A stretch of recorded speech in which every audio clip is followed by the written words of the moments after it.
한 목소리로 합독하시겠습니다. 시작. 주 여호와께서 이와 같이 말씀하시되 이스라엘 중에서 1000명이 행군에 나가던 성읍에는 100명만 남고 100명이 행군에 나가던 성읍에는 10명만 남으리라 하셨느니라. 여호와께서 이스라엘 족속에게 이와 같이 말씀하시기를 너희는 나를 찾으라 그리하면 살리라. 배를 찾지 말며 길갈로 들어가지 말며 그의 서바로 나아가지 말라. 길갈은 반드시 찾아보겠고 배들은 비참하게 될 것이라 하셨나니. 아모스서 5장 3절에서 5절 말씀이었습니다. 함께 기도하시겠습니다. 아버지 하나님, 부족한 것이 주의 말씀을 들고 앞에 섰습니다. 붙잡아 주시사 온전히 말씀만 전파되게 하여 주시고 전달받는 귀한 심령들 옥토밭들 되어서 말씀이 온전히 심겨지고 말씀대로 살아가게 인도하여 주시옵소서. 전하는 자랑 듣는 자랑 말씀 앞에 겸손히 나아가오니 역사하여 주시옵소서. 예수님의 이름으로 기도드리옵나이다. 아멘. 오늘 본문을 보게 되면요, 하나님께서 이스라엘 백성들에게 심판의 말씀을 하고 계십니다.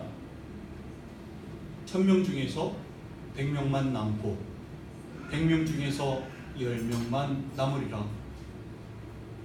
단 10%만 남을 것이라는 심판의 말씀입니다.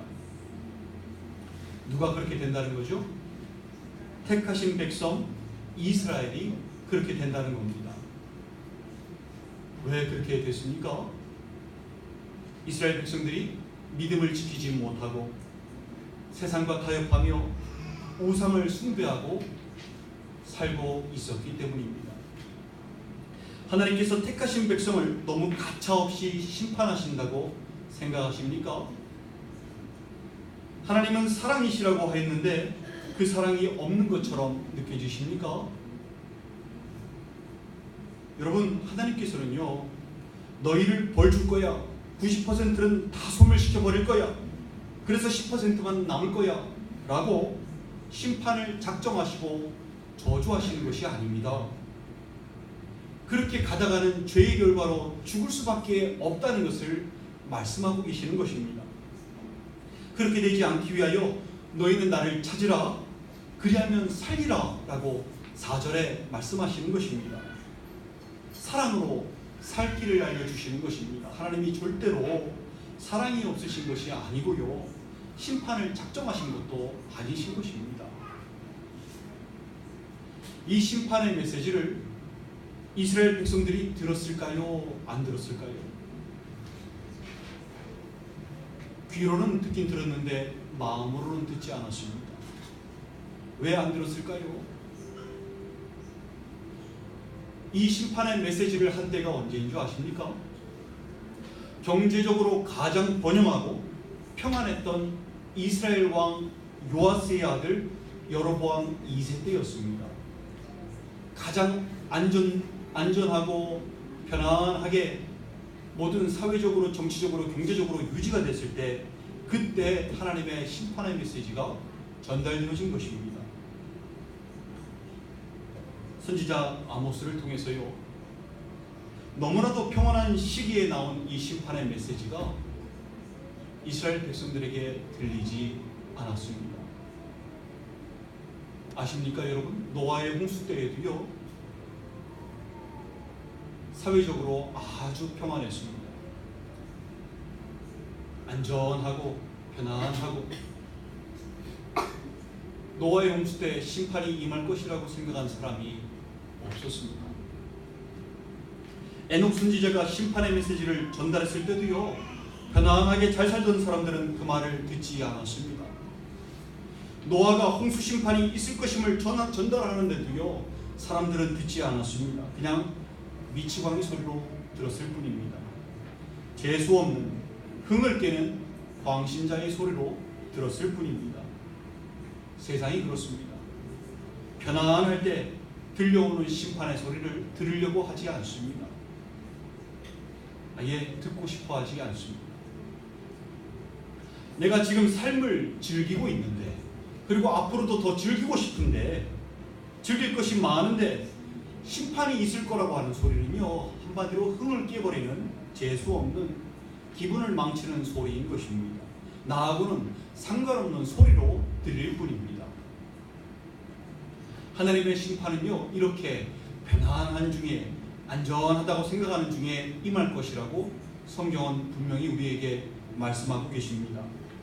올 때까지, 그 심판이 올 때까지 사람들은 절대 깨닫지 못할 것이라고 성경은 말씀하십니다.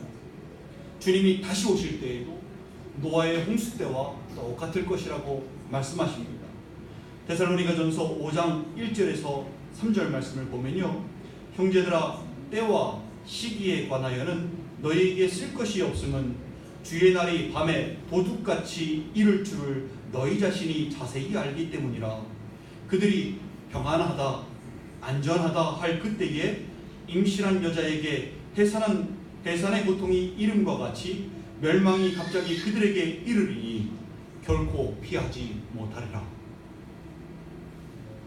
이렇게 말씀되어 있습니다.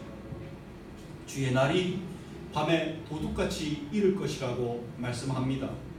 평안하다, 안전하다 라고 느낄 때에 임산부에게 해산의 진통이 오듯, 갑자기 그 해산의 진통이 오듯 그 심판이 닥쳐올 것이라고 말씀하는 것입니다. 사람들이 편안한 삶을 즐기며 사느라 심판을 대비하지 못하는 것입니다. 노아의 홍수 때 비가 쏟아지기 직전까지도 사람들은 그렇게 편안하고 안전한 삶을 영위하며 살았습니다. 소돔과 고모라의 유황이 쏟아져 내리기 전까지 사람들은 깨닫지 못하고 그렇게 심판을 맞았습니다. 오늘 본문의 심판의 메시지도요, 정치적으로, 경제적으로, 사회적으로 안정화되고 편안하였던 여로보암 2세 때 전달되어진 것입니다. 그리고 불과 여로보암 2세가 죽은 지 40년 만에, 40년 뒤에 이 심판의 메시지가 현실이 되어버립니다. BC 721년 아수르에 의해서 북이스라엘은 90%가 멸망을 해버리고요, 10%만 남게 되었습니다. 다 망해버린 겁니다. 여러분, 우리도 마찬가지입니다. 우리가 살고 있는 이 세상 참으로 편안하고 안전한 세상이 되었습니다. 성경은 우리에게 지속적으로 주님이 다시 오실 때가 되었다라고 말씀하고 계시는데 그 말이 우리에게는 다급하게 들리지 않습니다. 마지막이 다가왔다고 알려주는데 주님 맞을 준비를 안 합니다. 아직도 시간이 충분히 있을 것이라는 생각이 머리에 넘쳐납니다. 이렇게 편안하고 안전한데 무슨 일이 있겠는가 말만 안 할 뿐이지 속으로는 그렇게 생각하고 있습니다. 오늘도 내일도 어저께와 똑같을 것이라고 마음속에 아예 생각하고 있습니다. 우리는 혹시 이 편안한 삶에 젖어서 마음이 둔해져 있는 것은 아닌지 스스로를 체크해 보셔야 합니다. 누가복음 21장 34절에 너희는 스스로 조심하라. 그렇지 않으면 방탕함과 술 취함과 생활의 염려로 마음이 둔하여지고 뜻밖의 그날이 덕과 같이 너희에게 임하리라 라고 말씀하셨습니다. 우리는 그 말씀을 잘 알고 있습니다. 마음이 둔하여진 사람은요, 다시 오시는 주님을 맞지 못하게 됩니다. 주인이 더디 오리라 하여 허리띠를 풀고 들어가서 잠을 자는 종과 똑같은 것입니다. 신랑이 더디 오리라 하여 여분의 기름을 준비하지 못하고 말로는 신랑을 기다린다고 하면서 정작 삶은 그렇게 신랑이 다시 오심을, 신랑이 오는 것을 준비하지 못한 삶을 산 그 미련한 다처녀와 다를 바가 없는 것입니다. 어떻게 됩니까? 혼인잔치에 들어갈 수 없게 되는 것입니다. 어떻게 해야 심판을 대비할 수 있겠습니까? 어떻게 해야 주님의 다시 오심을 준비할 수 있겠습니까? 4절의 그 해결책을 하나님께서 말씀해 주십니다. 너희는 나를 찾으라. 그리하면 너희가 살리라. 여러분, 주님을 찾으면 됩니다. 거기에 살 길이 있습니다. 주님을 찾으라는 것은요, 외적인 형식이나 종교적인 의식으로 예배에 참석하고 어떠한 행위적으로 의식을 갖추라, 제사를 지내라, 예배를 드려라 하는 정도의, 교회를 다녀라 하는 정도의 말씀을 하고 있는 것이 아닙니다. 주님을 찾으라는 건요, 마음으로 찾으라는 것입니다. 찾는다는 것은 원어상으로 소원하다, 고찰하다, 숙고하다 라는 뜻이에요. 자꾸 생각하는 겁니다. 자꾸 떠올리는 겁니다. 마음의 소망을 갖는 겁니다. 소원을 하니까 자꾸 떠오르고 생각이 나고 그러는 것이죠. 사모함으로 주님을 찾는 것입니다. 다시 오실 주님을, 신랑 되시는 주님을 사모함으로 기다리는 것입니다. 그것이 주님을 찾는 것입니다. 신앙은요, 복잡한 것이 아닙니다. 간단합니다. 주님을 찾는 것이 신앙인 것입니다. 성경은 우리에게요, 주님을 찾으라고 곳곳에서 말씀합니다. 주님을 간절히 찾는 것에 모든 문제의 해결이 있다라고 말씀하고 있습니다. 시편 34편 10절에 젊은 사자는 궁핍하여 줄일지라도 여호와를 찾는 자는 모든 좋은 것에 부족함이 없으리로다 라고 말씀합니다. 잠언 8장 77절 말씀에 나를 사랑하는 자들이 나의 사랑을 입으며 나를 간절히 찾는 자가 나를 만날 것이니라 라고 말씀하고 있습니다. 잠언 28장 5절 말씀에 악인은 정의를 깨닫지 못하나 여호와를 찾는 자는 모든 것을 깨닫느니라 라고 말씀하고 있습니다. 이사야서 55장 6절 말씀에 너희는 여호와를 만날 만한 때에 찾으라, 가까이 계실 때에 그를 부르라 라고 말씀하고 권고하고 있습니다. 예레미야서 29장 13절 말씀에 너희가 온 마음으로 나를 구하면 나를 찾을 것이요 나를 만나리라 라고 하나님께서 직접 말씀하고 계십니다. 히브리서 11장 6절 말씀에 믿음이 없이는 하나님을 기쁘시게 하지 못하나니 하나님께 나아가는 자는 반드시 그가 계신 것과 또한 그가 자기를 찾는 자들에게 상 주시는 이심을 믿어야 할지니라 라고 말씀하고 있습니다. 주님을 인격적으로 만나는 비결이 무엇입니까? 주님을 간절히 찾는 것입니다. 찾으면 만나게 되는 것입니다. 또 주님을 간절히 찾는 것이 주님을 기쁘시게 하는 믿음인 것입니다. 주님을 사모함으로 간절히 찾으시는 여러분들 되시기를 소망합니다. 그래야 내가 가지고 있는 삶의 모든 문제들도 더불어 저절로 해결이 되는 것입니다. 젊은 사자는 궁핍하여 줄일지라도 여러분은 모든 좋은 것에 부족함이 없으시기를 소망합니다. 악인은 정의를 깨닫지 못해도 여러분은 모든 것을 깨달으시기를 소망합니다. 또 주님을 기쁘시게 하는 믿음의 소유자가 되어서 하늘의 큰 상급을 받아 누리시는 여러분들 되시기를 소망합니다. 이제 5절을 볼 차례인데요. 4절에서는 살기 위하여 주님을 찾으라고 말씀하시는데 5절은 그 반대로 찾지 말라, 하지 말라 라는 것들을 말씀하고 계십니다. 5절을 제가 읽겠습니다. 베델을 찾지 말며 길갈로 들어가지 말며 베엘세바로도 나아가지 말라. 길갈은 반드시 사로잡히겠고 베델은 비참하게 될 것임이라 하셨나니. 먼저 베델을 찾지 말라고 말씀하십니다. 베델의 이름의 뜻이 무엇입니까? 하나님의 집입니다. 참 좋은 이름 아닙니까? 왜 하나님께서는 하나님의 집인 베델을 찾지 말라고 말씀하십니까? 이상하지 않으십니까? 여러분, 베델이 어떤 곳입니까? 아브라함이 처음으로 제단을 쌓았던 곳이 베델입니다. 야곱이 브엘세바에서 하란으로 가던 그 도중에 자다가 돌베개 베고 잠을 자다가 환상을 보았죠. 주님을 목격하게 됩니다. 하나님을 목격하게 됩니다. 그래서 이곳이 하나님의 집이구나 라고 하고 돌베개를 세워두고 거기에 자신의 생명과도 같았던 모든 제사과 같았던 기름을 다 부어버립니다. 하나님도 잊지 못하시는 감격하셨던 제사였습니다. 그 제단을 쌓았던 것이 바로 그 베델입니다. 창세기 31장 13절에 야곱에게 나타나실 때도 나는 베델의 하나님이다 라고 말씀하셨던 그 베델입니다. 그리고 야곱의 신앙 회복을 위해서도 야곱에게 주문한 것이 베델로 돌아가라 라고 하셨던 그 자랑스러운 베델입니다. 하나님의 집인 베델입니다.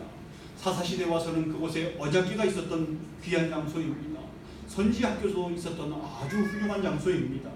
참으로 믿음의 모습이 가득한 장소인데 왜 하나님께서는 그 베델을 찾지 말라고 하셨을까요?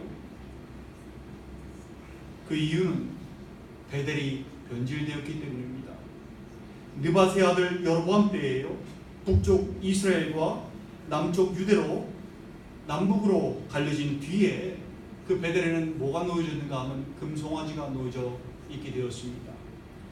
예루살렘 성전에 가서 절기 때마다 제사를 드리는 것을 막기 위해서 그 베델에 금송아지를 만들어 놓고 이제부터는 여기다 제사를 지내라 라고 여로보암이 만들어 놓았던 것입니다. 그래서 금송아지를 섬기도록 함으로 인해서 우상 숭배를 함으로 인해서 범죄케 되었습니다. 그 베델이 변질되었던 것입니다. 그래서 그 같은 범죄가 아모스 시대까지 그대로 계속되었습니다. 그래서 베델로 가지 말라고 말씀하신 것입니다. 아모스 3장 14절에 적을 보응한 날에 베델의 단을 벌하겠다라고 말씀하셨습니다. 또 본문 뒤에 6절에서는 베델은 허무하게 되리라라고 말씀하셨습니다. 전쟁에서 파괴될 것을 말씀하셨던 것입니다. 하나님의 집인 베델을 찾지 말라고 우리에게 말씀하시는 것은요, 교회가 변질되었기 때문에 교회에 가지 말라라는 말씀이 아니라 우상 숭배하지 말라는 말씀입니다. 하나님 대신 금송아지 우상을 섬겨서는 살 길이 없다라고 말씀하시는 것입니다. 나에게는 금송아지가 없는데요 라고 말씀하실지 모르나 주님보다 내 삶 가운데 우선시되는 게 있다면, 내 일과 내 재물과 내 진로와 내 모든 것이 주님보다 우선시되는 게 있다면 그게 바로 우상입니다. 내 가족이, 내 자녀가, 내 부모가, 내 형제와 자매가 주님보다 우선시됩니까? 그것도 우상입니다. 내 삶에 주님보다 중요한 것이 있다면 그것이 사람이든 재물이든 물건이든 명예이든 힘이든 다 우상이 된다는 사실을 잊으시면 안 됩니다. 출애굽기 20장 3절에서 너는 나 외에는 다른 신을 네게 두지 말지어다 라고 그 10계명 중에 제1계명이 바로 그 말씀입니다. 또 길갈로 들어가지 말며 라고 말씀하십니다. 길갈이라는 곳이 어떤 곳인지 알아야 합니다. 이스라엘 백성들이 가나안에 들어온 후에요, 여호수아가 길갈을 전쟁의 작전기지로 삼았습니다. 그래서부터 그 뒤로부터도요 계속 사무엘 선지자가 사울에게 기름을 부어 왕으로 세웠던 곳이기도 하고요. 또 그 뒤로는 종교적, 정치적, 군사적인 중심지가 되었던 곳입니다. 근데 하나님은 이곳에 들어가지 말라라고 하십니다. 길갈의 어떤 모습이 자녀들로 하여금 그곳에 들어가서는 안 된다라고 하시는 것일까요? 이 들어가지 말며라는 뜻은 원어상의 의미로 보면은 타협이나 타협하지 말라, 의협하지 말라라는 뜻입니다. 의지하지 말라라는 뜻입니다. 하나님께서 길갈로 들어가지 말라고 하셨던 이유가요, 정치 세력과 군사 세력과 그리고 사람들과 타협하여서 살지 말고 그들에게 의지하여서 살지 말라라고 말씀하시는 것입니다. 길갈에서는 그렇게 정치적인 세력과 군사적인 세력과 힘 있는 사람들과 결탁하여서 그들에게 의지하기가 쉬운 것이기 때문입니다. 하나님을 의지하지 않고 사람을 의지하고 하나님의 파워보다는 사람의 파워가 더 가깝고 실속적이라고 생각한다면 그곳이 바로 길갈인데요, 그곳에는 살 길이 없는 것입니다. 세상을 의지하고 타협하며 살아가서는 안 됩니다. 이스라엘 백성이 왜 멸망했는지 여러분 이시면 안 됩니다. 마지막에 하나님을 의지하지 않고 강대국인 애국과 아수르를 의지하였을 때에 멸망하였다는 사실, 성경은 분명히 그렇게 우리에게 말씀하였습니다. 그렇게 멸망하였다는 사실을 여러분 잊어서는 안 되는 것입니다. 우리도 주님을 의지하지 않고 주님을 두려워하지 않고 힘 있는 사람을 의지하고 사람을 두려워하고 힘 있는 권력에 붙어서 타협하려고 한다면 살지 못하는 길로 가게 되는 것입니다. 그래서 길갈로 들어가지 말라고 말씀하시는 것입니다. 길갈에 들어가면 반드시 사로잡히리라고 분명히 5절에서 말씀하시는 것입니다. 브엘세바로도 나아가지 말라라고 말씀하십니다. 브엘세바는 이스라엘 최남단에 위치해 있는 곳이지요. 애굽으로 가는 길목에 있는 도시입니다. 발전된 도시입니다. 이스라엘을 단에서부터 브엘세바까지라고 국경을 이렇게 영토를 얘기할 때도 들어가는 바로 그 지역이 브엘세바입니다. 이 브엘세바는 아브라함과 이삭과 야곱과 관련이 있는 관련 깊은 지역이며 행정의 중심지, 믿음의 중심지였습니다. 근데 이 브엘세바도 베델과 마찬가지로 변질되었습니다. 우상 숭배하는 자리로 바뀌어 버렸습니다. 그 우상 숭배 때문에 브엘세바로 들어가지 말라고 말씀하시는 것입니다. 사랑하는 지체 여러분, 시편 53편 2절에서 3절 말씀을 보면요, 하나님이 하늘에서 인생을 굽어 살피사 지각이 있는 자와 하나님을 찾는 자가 있는가 보려 하신즉 각기 물러가 함께 더러운 자가 되고 선을 행하는 자 없으니 한 사람도 없도다라고 말씀합니다. 하나님께서 당신을 찾는 자가 있는가 보려 내려다보시는데 당신을 찾는 자가 한 사람도 없음을 발견하신 것입니다. 하나님을 믿는 사람들이 없었을 때 나온 말씀일까요? 그러지 않습니다. 매일매일 하나님 앞에 제사가 드려지던 시절이었습니다. 매일매일 하나님 앞에 예물이 드려지던 시절이었습니다. 제사장이 있었고 성전에 일꾼들이 많았고 율법을 중시하며 하나님의 법을 중시하며 그 뜻대로 살아간다고 하는 사람들이 넘쳐났던 시절입니다. 근데 하나님께서는 뭐라고요? 나를 찾는 자가 하나도 없다라고 말씀하시는 것입니다. 선을 행하는 자가 하나도 없다라고 말씀하시는 것입니다. 마음으로 사모함으로 주님을 찾는 자가 하나도 없다고 말씀하시는 것입니다. 몸은 제단에 와 있어도 마음은 따로 놀고 있다라고 말씀하시는 것입니다. 여러분, 주님을 찾으셔야 합니다. 사모하며 소원하며 갈급한 심령이 되어서 목마른 사람이 되어서 목마른 사슴이 시냇물을 찾듯이 찾아야 합니다. 그것이 우리가 살 길입니다. 주님은 멀리 계시지 않습니다. 가까이 계십니다. 그래서 가까이 계실 때 찾으라고 아까 말씀하였던 것입니다. 사도행전 17장 27절은요, 그 말씀을 보면은 각 사람으로 하여금 하나님을 더듬어 찾아 발견할 수 있도록 각 사람에게서 멀리 계시지 않는다고 말씀하고 계십니다. 창조주 하나님에 대해서 알고자 하여서 갈급한 마음으로 그 하나님을 찾는 사람은요, 더듬어서 찾아 발견할 수 있다라고 말씀하는 것입니다. 그 가까이 계신 주님께서 우리의 마음의 문을 두드리고 계십니다. 그 두드리는 손은 못자국난 손입니다. 나를 살리시기 위하여 인간의 몸으로 이 땅에 오신 하나님께서 나를 대신해서 십자가에서 죄값을 대신 치루어 주셨습니다. 그 손에는, 양손에는 못자국이 나 있습니다. 그 양발에도 못자국이 나 있습니다. 옆구리에는 창자국이 나 있습니다. 부활하신 주님께서 그 몸의 그 흔적을 그대로 지니고 계십니다. 누구도 부인할 수 없는 주님의 강력한 사랑의 증표입니다. 은혜입니다. 믿는 자들에게는 구원의 능력입니다. 그 사랑과 은혜와 능력에 못자국난 손으로 우리의 마음의 문을 녹화하고 계십니다.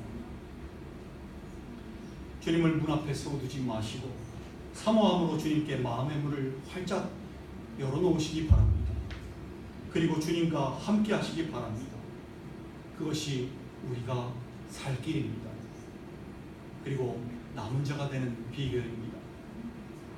주님보다 더 중요하고 더 중요시하고 더 중심이 되는 것을, 우선시 되는 것을 두지 마십시오. 그것은 우상숭배입니다.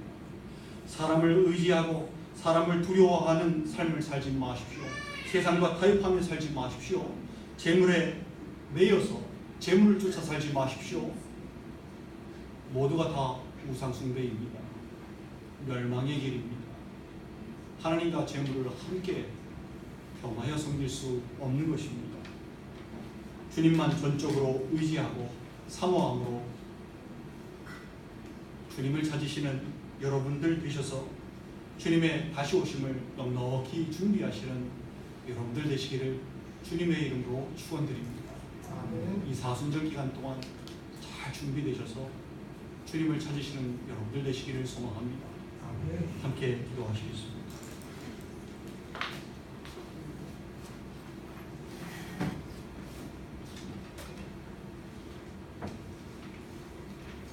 여러분, 지금도 우리 주님께서